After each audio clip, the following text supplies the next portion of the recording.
Hi, everybody. Michael McGinnis here with The Ripple Effect, and we're really pleased to have a great guest, somebody I have known her name for so many years. She was such a key part of my spiritual growth and development. Her name came up a million times.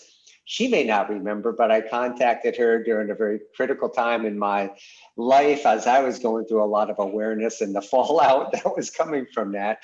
Um, but we're really pleased to have Barbara Whitfield with us today. And to sort of start this off, I'm just going to share briefly a couple of slides. Just open it up. Okay, to sort of start today's conversation. So to begin with, this is what you'll see here. And by the way, can you see this okay, Barbara? I see it fine, yeah. Yeah, that's great. So the theme has been Tom Sawyer initially, a near-death experience that was really influential to myself and others that we've been talking to. We've got a number of people who will be recording sessions with us and talking about the influence that he had there. And some of you may have not heard of Tom, and you hear the name Tom Sawyer, and it's like me, immediately go back and think of Tom Sawyer, Huck Finn. Well, Tom Sawyer was unique in his own way. Had an incredible journey himself, a near-death experience. And there's actually a book a dear friend of his and mine wrote, what Tom Sawyer learned from dying. And of course, the whole thing was the whole experience with the near-death experience, the tunnel, things over there. And I actually just found today is instrumental to his own experience up front was really getting connected. He very quickly became a prominent figure in the near-death circles. And you can see Kenneth Ring, he's a great name with respect to the research, study, and publications related to near-death experience. And he talked about, just his first encounter with Tom Sawyer. But anyways, that's Tom Sawyer. You can Google or literally on YouTube, just type in Tom Sawyer NDE, and you'll find a few of the videos of his experience. And soon you'll begin hearing many of the stories of those who were influenced by Tom Sawyer. And it's clearly the ripple effect that these individuals do have with the new enlightenment.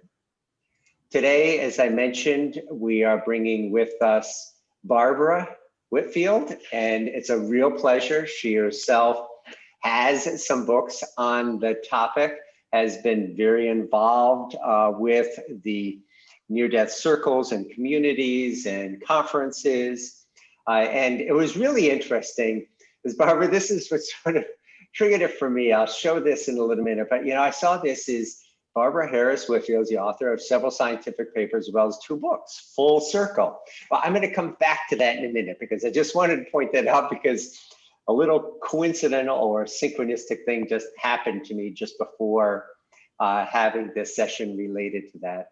But we're really great to have her because she herself has had a near-death experience and really can bring in that flavor and context within the discussion that we'll have today.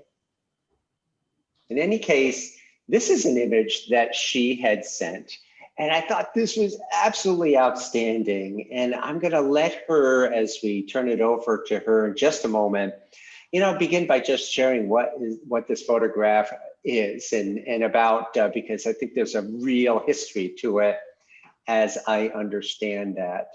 So I'm going to stop sharing and I'm going to show something to Barbara and the world out there. So I'm just reading this and I happen to go into the closet. And anyways, what's staring me in the face and has been sitting up there for quite a while in my collection of very few books, because I love just giving them away to help others. But there's that few I have saved because they were so influential in my life that periodically I bring them out, and just seeing them reminds me of that. And you'll never guess what it is. Yes, that's right. And so it's the Full Circle, it's her book. And this is old. This actually, believe it or not, there were 2 books gifted to me from guess who? Tom Sawyer. And this was one of them. So this was good. What a fabulous sort of coincidence, synchronistic lead into today's session. So without further ado, Barbara, carry forward from here, and we'll intervene, talk, go forward and really capture some of the thoughts, essence of your own experience, your connection with Tom Sawyer, sort of the influence that you saw both of you having in these circles, and then we'll just carry on from there. Barbara? Okay, thank you. I had actually 2 near-death experiences while suspended in a striker frame circle bed. And I was in that for a month, and then I was in a body cast for 6 months. And this was after very severe surgery on my lower spine, which it turns out once they went in there was broken. They couldn't see it on x-ray. And I had a my first one was my grandmother came, and she had been dead for 14 years. And we relived the 19 years she was on the planet with me. And that was over. And I thought about it all week, but then it happened again. And the second time it was much more powerful because I had this huge life review of all 32 years of my life. And I tried to tell the staff after, and they kept telling me I had hallucinated.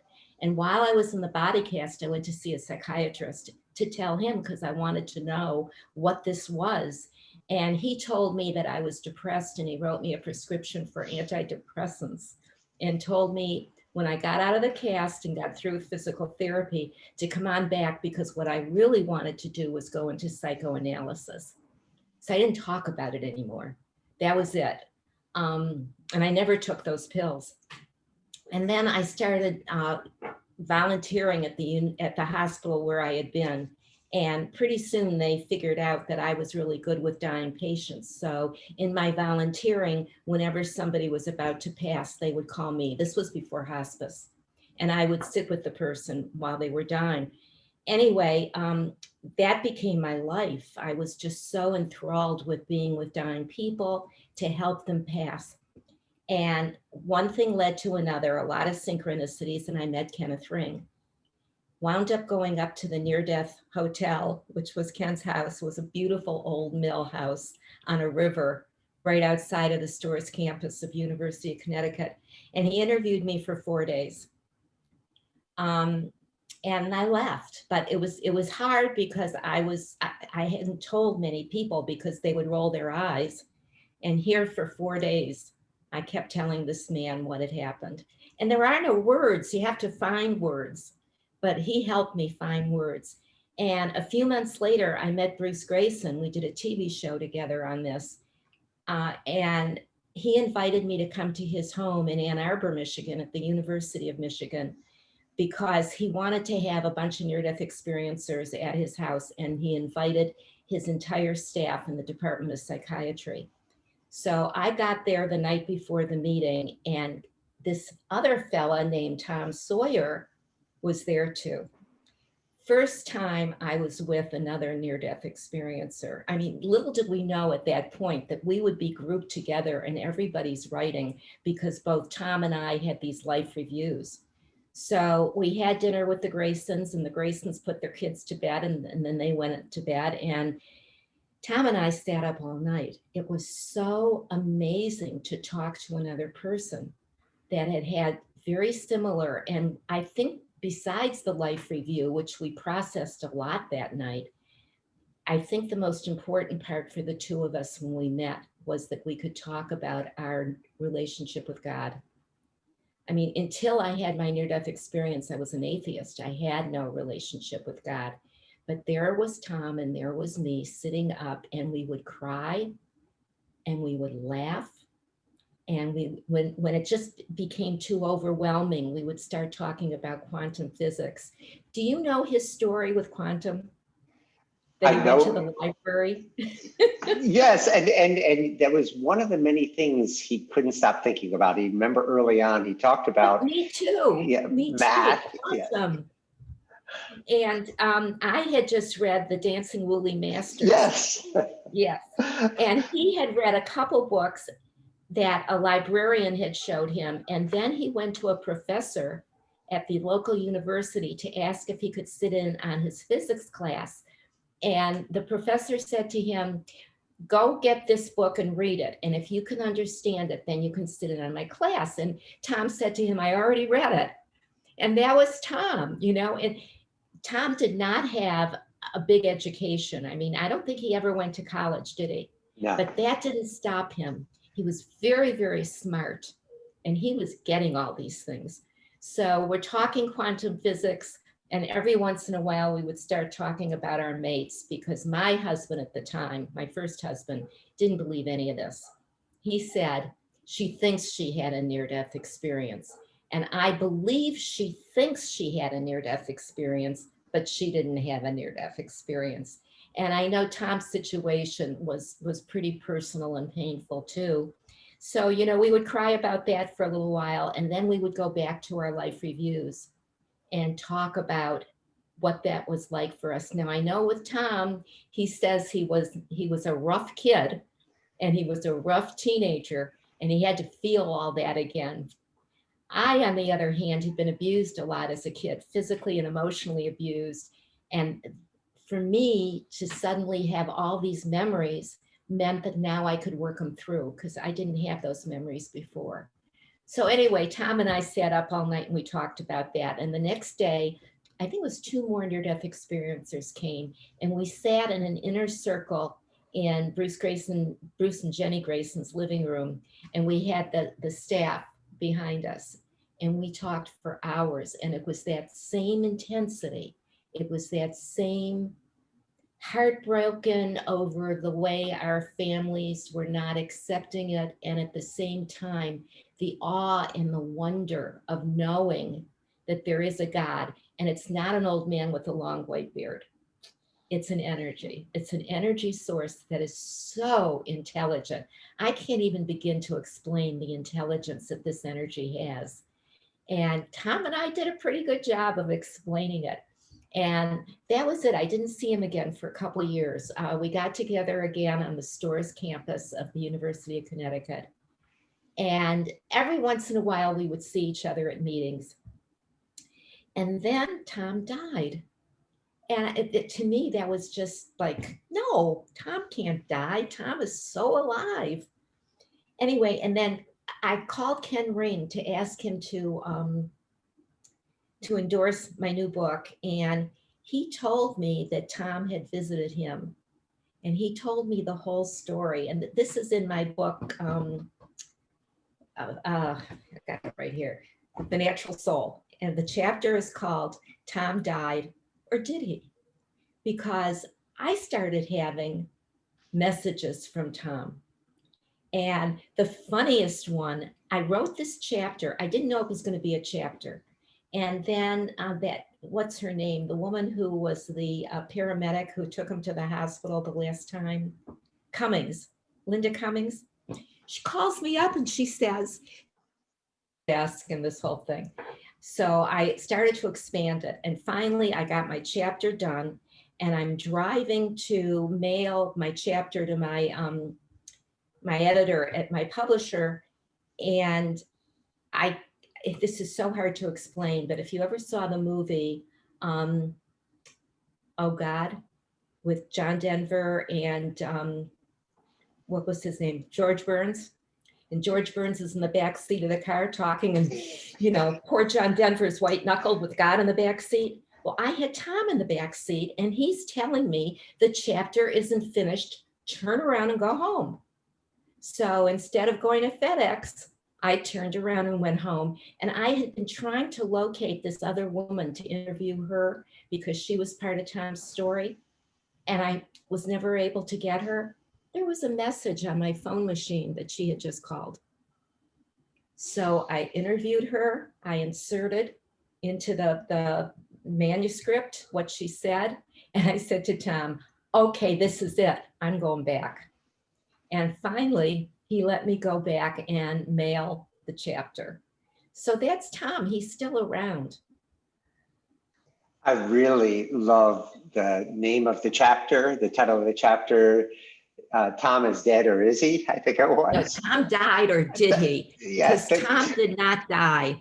Tom's spirit is around. I can feel it every so often, and he influences things. Now, in Ken's chapter that he put in the Journal of Near-Death Studies.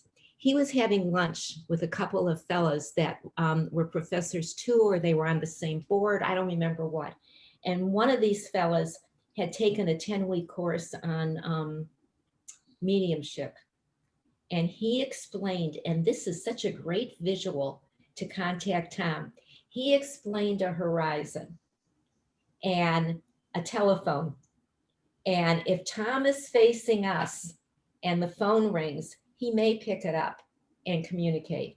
But if Tom is looking the other way, he won't pick up the phone. And I've used that visual with Tom, and it works.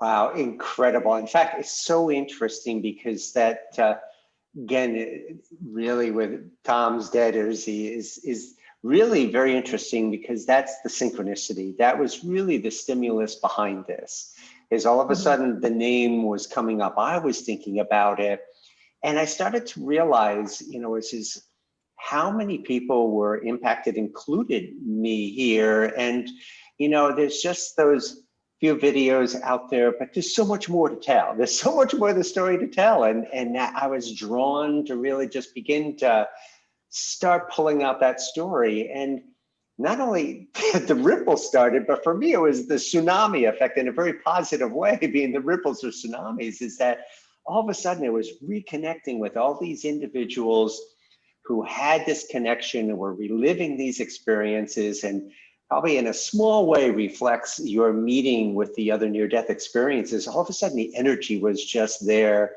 And so it's this awesome sort of sense or feeling that this is all happening in that synchronicity.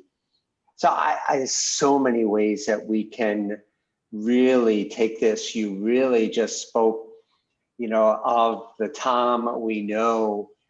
You had mentioned his abilities, and with respect to math, and I'll share one if you have another one too, but that was the thing of which he had mentioned is how there were cases of which scientists were put in touch with Tom to be able to work through a formula, or else he was on a trip, I remember, in Europe someplace, forget the details, but the essence of it, I remember it. And the whole purpose of him being there was to be in proximity to this person who is working out this really significant problem today, and he just needed to be present.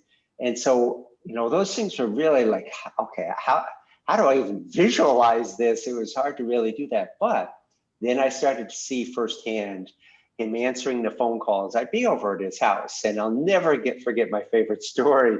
Sitting there, and we were just having a conversation. He says, a bank just blew up in Colorado. And he just carried on the conversation. I said, oh, wait a minute, where did this come from? And he goes, it's this stuff that just comes up. And he goes, all right, in a few minutes, we'll turn on the TV. I think it was CNN. And sure enough, about 10 minutes later, breaking news, bank blows up in Colorado. But so what is it? How would you describe that essence of near-death experiences in terms of the new abilities? Are they abilities we all have that just sort of lie dormant, that were triggered by this? Or are they purposeful? How would you describe them? The first thing I want to say, because I think I'm hearing Tom right now, is death is not the Grim Reaper. Death is a trip into the light. And it's wonderful, it's warm, it's loving. We're not afraid. Once we get into that light, we miss our loved ones. We didn't want to leave them, but it's okay. Everything is okay. I think everybody is psychic. We just don't know it, and we just don't know how to become sensitive enough to open up to it.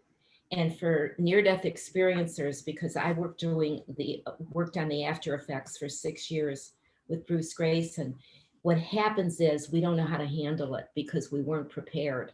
It's one thing if you're doing yoga for years and this kind of energy is triggered in your body. You've been getting prepared for it. You've been reading spiritual things because you're interested in it. For Tom and me, we didn't know anything about this, and it wasn't part of what we believed we were. And then all of a sudden, everything opens up. We become super psychic, super sensitive, a whole human being, totally whole now. You know how they say we only use 20% of our brain? We get blown into the rest of our brain, and our pineal gland just lights up. That's the third eye in the Eastern, religions. But it all opens up, but at the same time, we didn't do the process of growth to get rid of our baggage. And here we are with this new learning and this new ability. And it's pretty confusing if you haven't been a spiritual person before. Now, Tom took it much better than I did. Tom just kind of moved into it. I mean, talking about him and the way he was, you got to smile because he just was there with it. I had a bigger struggle, I think, than Tom did. Do you mind sharing more about that struggle? I stayed married for another 9 years. I kept trying to explain it. I wasn't the same as I was before because, before it was materialism, and our persona was the home we lived in, and we had an airplane and a swimming pool, and we lived on a lake, and it was all materialism, but very, very shallow. And I realized from my life review how much my relationship with my mother had damaged me. And I realized that I wanted to be a better mother to my kids. So all of this was happening, and my ex just kept telling me to go back to the way I was. Well, going back to the way I was meant probably being on Valium for the rest of my life to hold down who I really am. And finally, 9 years later, when we divorced, I told him I loved him. I'll always love him. He's the father of my children. But if I would have stayed married to him, I felt like my soul was going to die. I wanted to go work in a hospital. I wound up being one of the people that started teaching hospice when hospice first got started. I had all these ideas about how to be present with somebody who is dying. And I had this wonderful feeling that being with these people as they were dying was so helpful to me. I was learning so much about life listening to my dying patients. And I know Tom understood that. But Tom just plugged ahead without what was going on around him in his own personal life stopping him. I think it's harder for a woman than it is for a man because back then, I'm talking about 45 years ago, men are who they are, but women back then, this was the stereotypical 50s marriage where he made the money and brought it home, and I raised the children and listened to him. Couldn't do that anymore. Now it reminds me of a story. David Bennett, do you know David? I've met him, yeah. Did you meet him? He, in talking about his near-death experience, talked about the relationship and that whole challenge. And I think it was over a period of 9 years. It could be wrong, but is just that challenge that really was there because you're right. Here in a moment's notice, you haven't just changed by like changing the color of your hair. You haven't just changed by, the new job or what you're doing. You've changed in every way possible with these gifts, abilities, and things like that. And it has to be enormous, not only for you to deal with, but also for people who have known you, for who you were as your spouse did at that point. Mm-hmm. Right. And we laugh and we cry talking about all of this, but it goes so deep. It goes as deep inside as it went when we were with God. And if you really follow this, I mean, I've been at this now for 45 years. If you really follow this and you keep growing, it's amazing the way life is now because I can see connections. I can see connections between people, between the planet. Just it's so different than the way I saw life before I had my near-death experience. Before, it was all about control and holding it in. And now it's all about love and giving it out. It's interesting because going back to the theme, the ripple effect, I would say that Tom was a major influence in terms of me beginning to really change my vantage point of life, to the point of where that combined now with a number of work and efforts and change that I've made over the years has allowed me to see life in a different, very different perspective today. And so I would be curious, because here we are in a very transformational time. That's at least the word I would use it with respect to the pandemic and the protests. And curious your vantage point of that with respect to this vantage point you just described in terms of seeing it from a different perspective. What's your thoughts with respect to these current times? This is such an exciting time to be alive. It is wonderful. I mean, my husband that I'm married to now, who writes about this too, between the two of us, we have 24 books. We're always writing, but this is an exciting time to be alive because this is the Great Awakening. We are about to have this huge renaissance in art, in literature, and just in love and realizing what's really important in life. And it's not materialism. It's nice. I'm not knocking it. Materialism is wonderful. I remember when I was working as a research assistant, I didn't have any extra money. So I understand the struggle for people that can't say, oh, materialism is not the most important thing in the world. For them, it is important right now if they don't have it all. But what we're going through right now is so much more important than anything I think that's ever gone on in this world. This is a new renaissance, just like we had the dark times and then we had a renaissance and we had all that gorgeous music coming out and all this fabulous art. It's happening again. We're about to pass through. Bentov, who was one of my teachers, Itzik Bentov, talked about the Taurus. And so it's like a meat grinder, almost like we're all going in and we're coming out born again. And I don't mean born again in the religious or the corny way. I mean, we're waking up, we're being born again to the larger meaning of life and to the connections that we weren't taught about when we were kids. I know education is going to change too. And I would love to see more personal growth starting in kindergarten and going right through college. What are we teaching these kids? We're teaching them a bunch of stuff they're never going to use.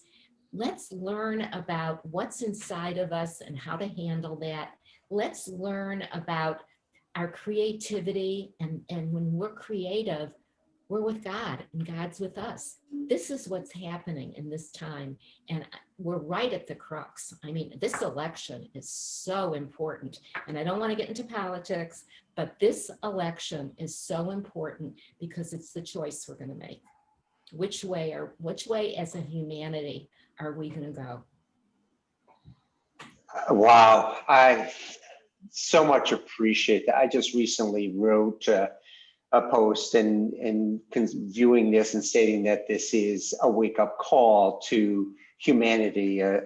It's explosive trigger to our evolution, going forward, and so much needed in so many levels. And just stepping back, and I know that's where I've been attempting to be that positive influence, is as much as people have been seeing and experiencing the pain of this, has been reminding them of the positives that have really developed. That for the first time ever, seeing visions from satellite of what the Earth looks like without pollution because of the no transportation of vehicles on the highway, and so on and so forth. I could go on and on. I saw yesterday a survey results of somebody starting to predict the future of the workplace and realizing that it's going to remain large part virtual for so many reasons. And the research, had interviewed individuals who would now been at work now several months, and what were some of the positive and negatives? And 74%, I remember that one point, people stated that they had an improvement in overall mental health.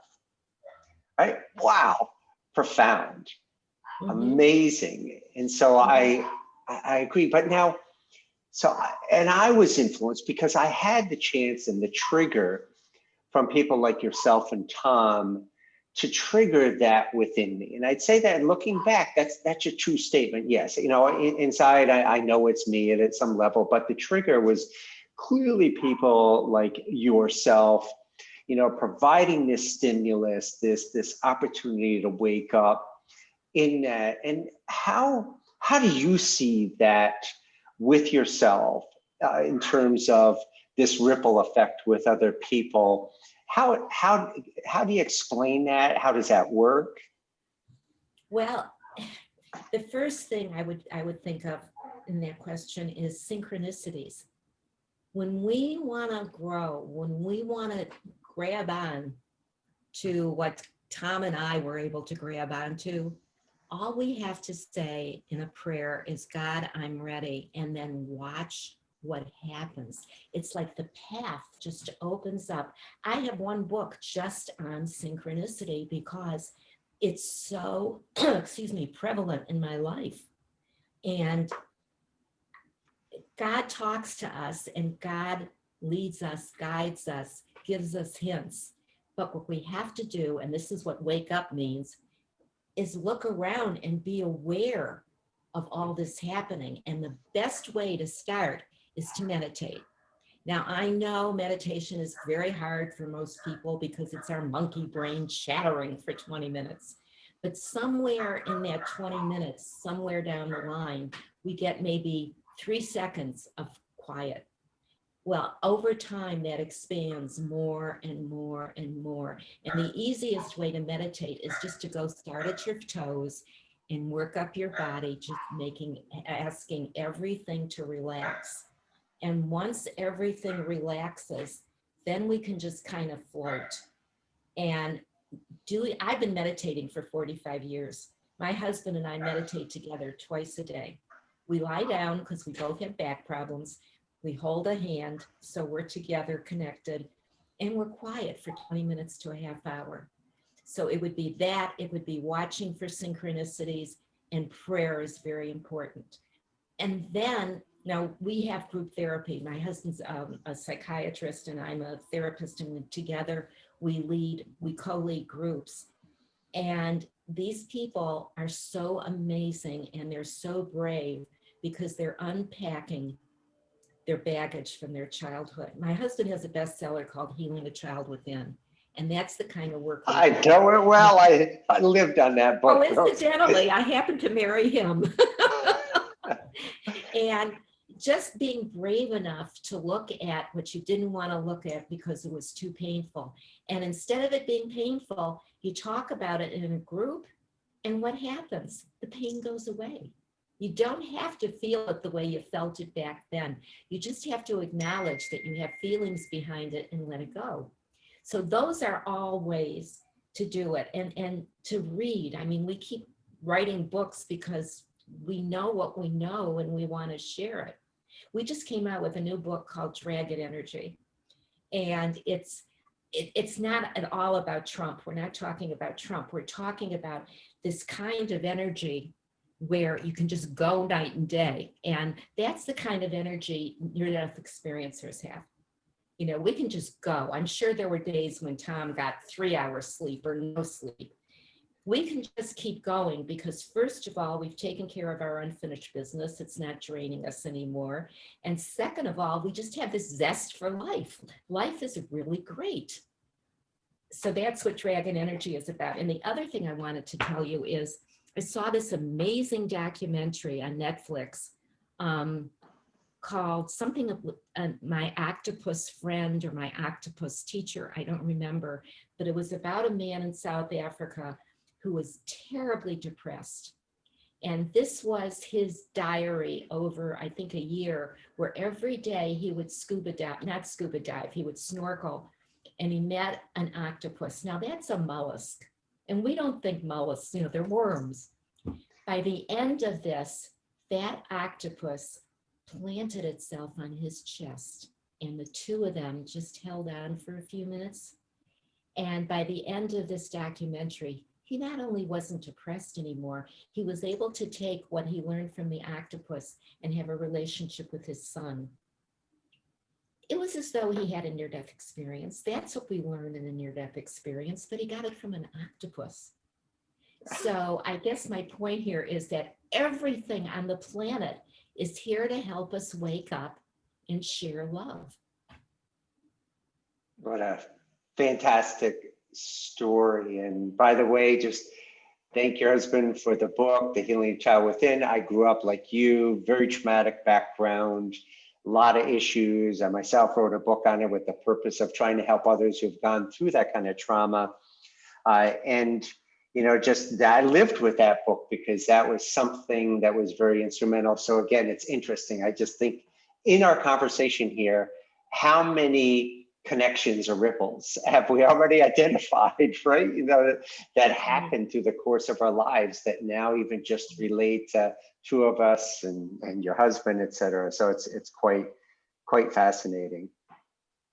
It's a joy to be alive at this time because the opportunities are there if we open our heart. Yeah, and I truly see and feel that too. And it's, I know I'm attempting to write, I know it's not a popular topic yet, but I believe that we'll begin to see it more and more as time goes on. Synchronistically, it was with the protest. I mean, it was time to be able to see the good, bad, and the ugly, right? That we had around us, to be able to see the trash so you know how to bring out what to bring out as the trash or change it, so to speak, on there too. And so I really appreciate your sharing, and I'm glad that this topic came up because that's a way of which it makes all of your past knowledge and experience very relevant to these times. Because Tom himself talked quite a bit about earth changes was the term at that point, you know, and how we would see within this century, you know, this constant change. And he was very instrumental and shared a lot of stories with respect to his work related to some of those things. And, you know, I'll never forget, you know, he'd sit there with me and I'd have a question, which would be a problem that I was thinking to, and he'd be looking off of my shoulder and he'd be coming back with this comments. And I'll never forget, one was his, you know, what do you do with a fueled and ready rocket? And that was his comment to me. Mm-hmm. And it was, okay, you know, I was sitting there, okay, no, just give me an answer to the thing over, you know, what I was going through at the time. But yet it was so perfect because it was the answer. What's happening in those times? What's happening with him at that point? What's happening with Tom? Yeah, so what was Tom connecting to be able to, what was he seeing over your shoulder? Yeah, so be able to in effect give this incredible point blank profound reading. In effect, I didn't even know the word readings at that time, or psychic. Mm-hmm. You know, it was but well, you know, sometimes in one of our groups, you know, we'll have 5 or 6 group members and my husband and myself, so 7 to 8 people. And as I look around the circle, I can see the movement of angels. You want to call them angels, whatever you want to call them. But a couple of times I've said in the group, when the groups have been here, we have some people that have been in our groups for 12 and 15 years. You know, they just want to come here every week because it's like, they can be real. So every once in a while with the long-term people that I know are spiritual, I'll say, how many people do you think is in this room? And I mean, we've set upwards of 20 and 25 when there's 7 or 8 of us, because our guides, whatever you want to call them, they're with us. They're there and they're trying desperately to talk to us, and they talk to us through the synchronicities. And occasionally you can see something, you can hear something. We were at a conference several years ago with our publisher. I'm going to just tell you my story real quick about this.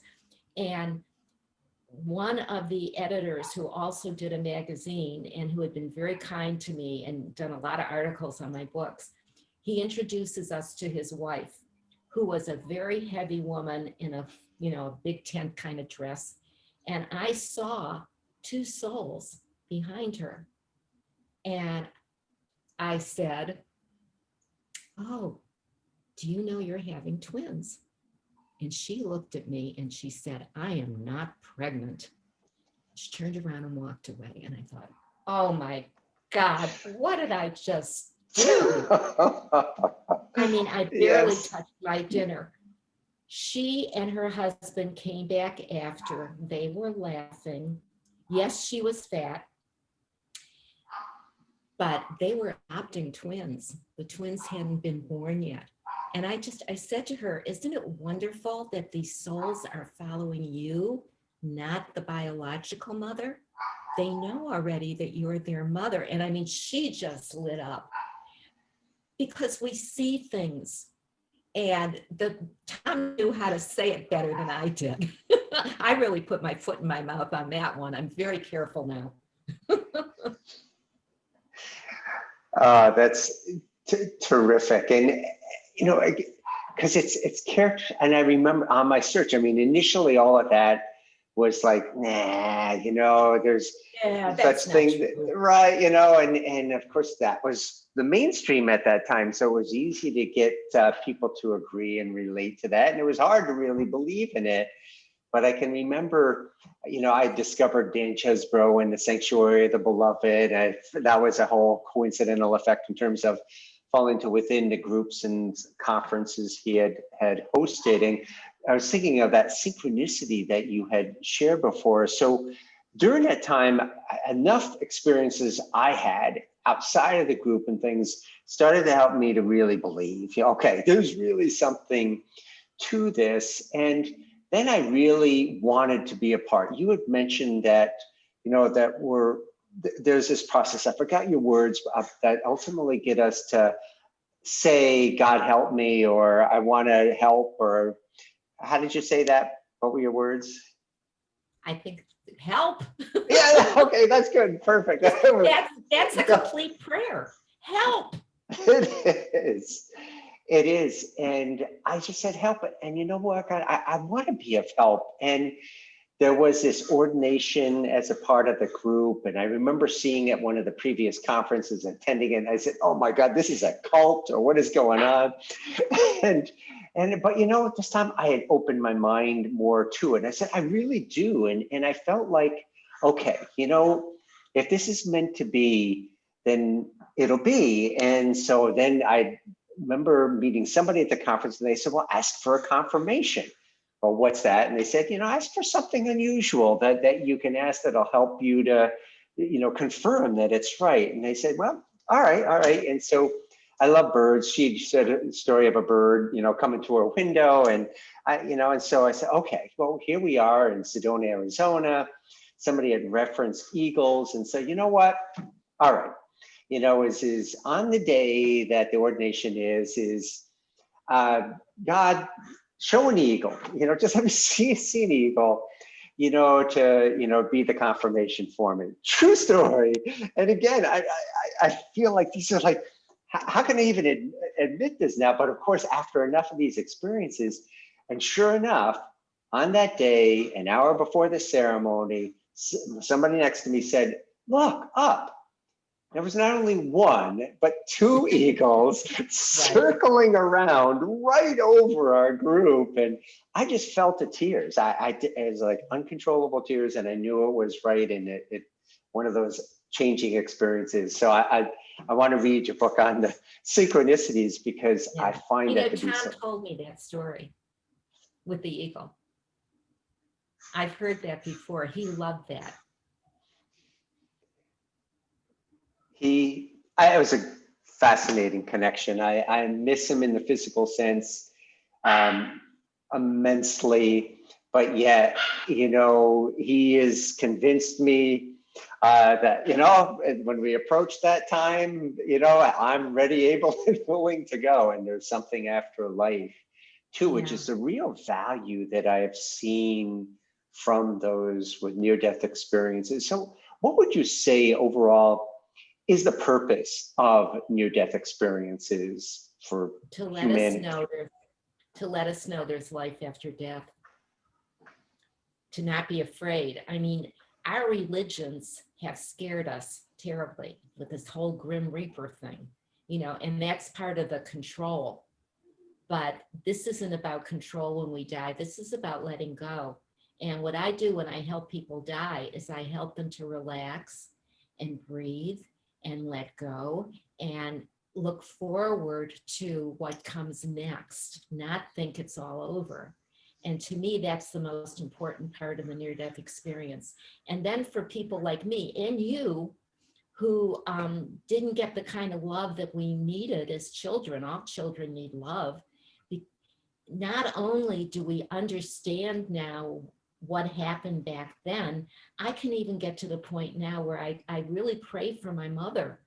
You know, she might have been horribly abusive, but that was because she had a horrible childhood. She had a worse childhood than I did.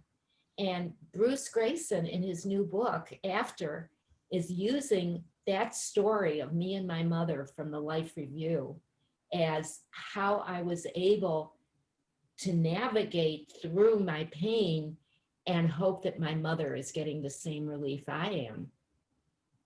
So that's each near-death experience is tailored to what that person needs. But combined, all of it together, it's showing us that there is no death, that we are going to continue. So not to be afraid anymore. And at the same time, people, this was my first year's research. I interviewed people who had attempted suicide, and we were looking for people who had NDEs when they attempted, and we had several, and they never attempted again. The people who didn't have a near-death experience kept trying till they made it. So there's many, many facets of the near-death experience, but to me, the most important one is not to be afraid to die. You know who would be wonderful for you to interview is Danny and Brinkley. Do you know about him? No, I do not. We had dinner with him and his wife a few years ago when we were in Las Vegas. He was really a no-goodnik. He was a mean guy. And in his life review, he had to feel what it felt like when he was punching somebody else. And after that, all he does now, he has this organization of people who help veterans die. And he has sat with hundreds of veterans and helped them die. He's a wonderful person to interview. I could write him and ask him. Oh, that'd be outstanding. Absolutely. I would appreciate. What was his name again? Would have had a ball together. Yeah. Yes, it sounds it. What was his name again? Danny Brinkley. He has a couple books out. He was standing in a window during a rainstorm and got electrocuted. Had a near-death experience. A couple of years later, he was standing in the window and he got electrocuted again. I think I heard his story because it has to do with the double electrocution. Yeah. Wow. Fantastic. Well, we've used up plenty of your time, and this has been incredible here. And I'd love to have you back if that works for you. Anytime. You just let me know. You got my email address? Yes, I do. Yes. Okay. And is there any sort of concluding thought you would just like to share, whoever has a chance to come across this video? Okay, for the people out there who think they're so depressed, they could never understand this. A lot of the work that my husband and I do is called reframing. So it reframes words to allow you to open up and move through something. So instead of being depressed, and depression has no movement, all it has is pills. Instead of being depressed, how about you're being sad over losses in your life? We all have losses, and we all need to feel them, feel the feelings, and then you move through them, because when you're sad and you're grieving, there's movement. And once you do, you're going to find out what it feels like to be peaceful and to be happy. Beautiful Reframing. story. Reframing. I love it. Just experiencing a lot of depression myself from the past. I really wish I knew that because I was on pills for a while. Unfortunately, moved beyond that to ineffective, reframed a lot of my own thoughts and things on that. So Barbara, fantastic having you. This is great. I really wish you the best and look forward to the new book. Sounds like there's so many possibilities from this connection. I really appreciate your time today. Thank you. Thank you. And I look forward to us talking again. Thank you again. Bye.